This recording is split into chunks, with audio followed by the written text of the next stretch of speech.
as you can see from the beautiful drone shot, just a wonderful job that the group here at Velocity Invitational has done building that paddock up in such a unique way. I've really been impressed by that, Jonathan. Yeah, as you can see, we've got a display. We'll have several exhibitions, but a host of group racing from historics, and we literally, as I said earlier, we go through the entire history of motor racing, right back to pre-war, World War II, and in fact, Group 1 is exactly that. We head right back to pre-war sports racing cars from 1924 to 1939, and that really does give you an idea of where we're going, because we've even got a 2022 GT Ford parked outside as well, so it takes us right up to the modern era. You mentioned the 917s, such a huge history here. Ironically, a German car, but made such a splash in America and continues to do so. Oh, absolutely. Yeah, no, I've been privileged to be around some very extremely rare 917s, and they never cease to amaze the imagination and what that era represented, and the risks that the drivers took and the speeds that they were carrying there. And that's what we're seeing right now, right? There's a little bit of risk they're taking in one of these McLarens that's out there. And that's a beautiful thing about this morning too. We get to start the morning off with on track is the modern cars, the McLaren collection. We have the Senna, the 765 LTs, 720Ss, 570Ss, some Spiders. There's a Lamborghini out there, a Senza. So just some really, really neat stuff. And then, like you said, we go right into that right in that World War II era of cars. So we go from this modern technology right to where it all began almost for us in the sport. I always like asking a racing driver this question. If you had, I don't know, I'll give you a $2 million budget. Is there a particular modern car, and we're looking at all the latest iterations from McLaren, and you mentioned the others, so many out here on this demonstration. Is there one that you say, I really would like to either drive it or take it home? I think everyone has always wanted to drive something Adrian Newey's had his hands on. That's a good point. And that Aston Martin Valkyrie is a special looking vehicle. I think its performance is special. But as we see the Senna that's out on track right now, that's also just an incredible piece of machinery to get to go drive and be a part of. So, I don't think, but yeah, if it was for my money and I had to choose absolutely one and only, I would probably go with that Valkyrie. At this point, but some really cool cars up out here in the paddock too that, who knows? I might have to come back with you another answer on that one. No, you've got a weekend to answer that question. Okay, I put you on the spot there, but that's okay. No, I always find it interesting because I've never driven any of these really high-powered modern cars. I've been very lucky to have done a few Ferrari courses and so on and so forth, so I've driven a fair few of those. I've never driven a McLaren, certainly not driven a Senna, and McLaren have a huge influence on this race weekend, and in fact the CEO of McLaren, Zak Brown, is here, as is one of his drivers, in fact a couple of them, but Pato O'Ward, the IndyCar driver from McLaren, is here.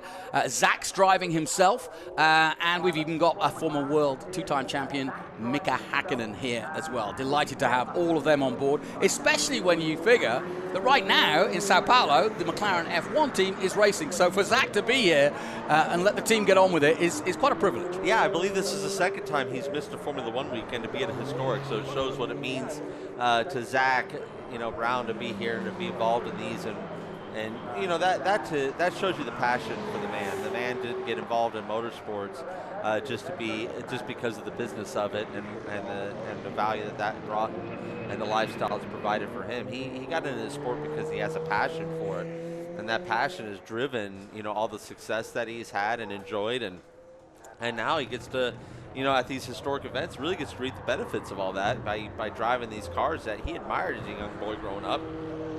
And now he owns and gets to be on track and be like his heroes of the day. Yeah, it's pretty ironic. He's driving a 1982 Alan Jones Williams car. And, of course, Alan Jones won the world title in that car. I don't know which chassis it is, but I'll find out. But knowing Zak, he's probably got the right one. And it just seems ironic to me to see him driving a Williams, but it just shows you what historic racing is all about. There's no team orders, there's no delineation. It's just pure love of racing and cars. Absolutely, and what stands to you emotionally? I remember hearing Zak talk about his collection, and everything has that emotional connection from whether it be when he was young or it might even be from drivers he's known, as he's become this the pillar of the motorsport that he has become. Is like I know Alan Jones has become a good friend of Zach, so I know through that relationship he's Zach was in a position that he wanted to buy one of the cars that brought Alan Jones that success, and that's certainly the one that did it. So I'm guessing, like you, that is probably the car, that is the car that Alan won the World Championship in. Yeah, I'm pretty sure it is. I got to spend some nice time with Alan more recently. Of course, he was at his heyday in the 80s. But his son Christian did the GT Asia Championship and Porsche Carrera Cup to much success. He won the Carrera Cup. But young chip off the old block, as it were, and Alan would show up and just be in the background. But it was great to hear him hold court in the bar and hear some old stories. But great family and a bit like the Andretti's. The legacy continues. Absolutely, and I tell you, that Porsche Carrera Cup is no joke. If you can win in that, that's some of the most competitive racing you'll find around the world. So usually the people the drivers that find success there tend to find success elsewhere in their careers quite easily. Well, as you mentioned, we've got Lamborghinis out there. We've got Spiders. There's two 720 Spiders. There's 570S and three 765 LTS McLaren. So it's dominated by McLaren, but there's a few others thrown in there as well. I also had we had a look at the hardtails. Out in on display. The Speedtail, excuse me. Yeah. And there's so much that is going to be seen on track, but also there's a lot on track. So if you are here at the venue, don't just sit and watch TV and watch the on-track stuff.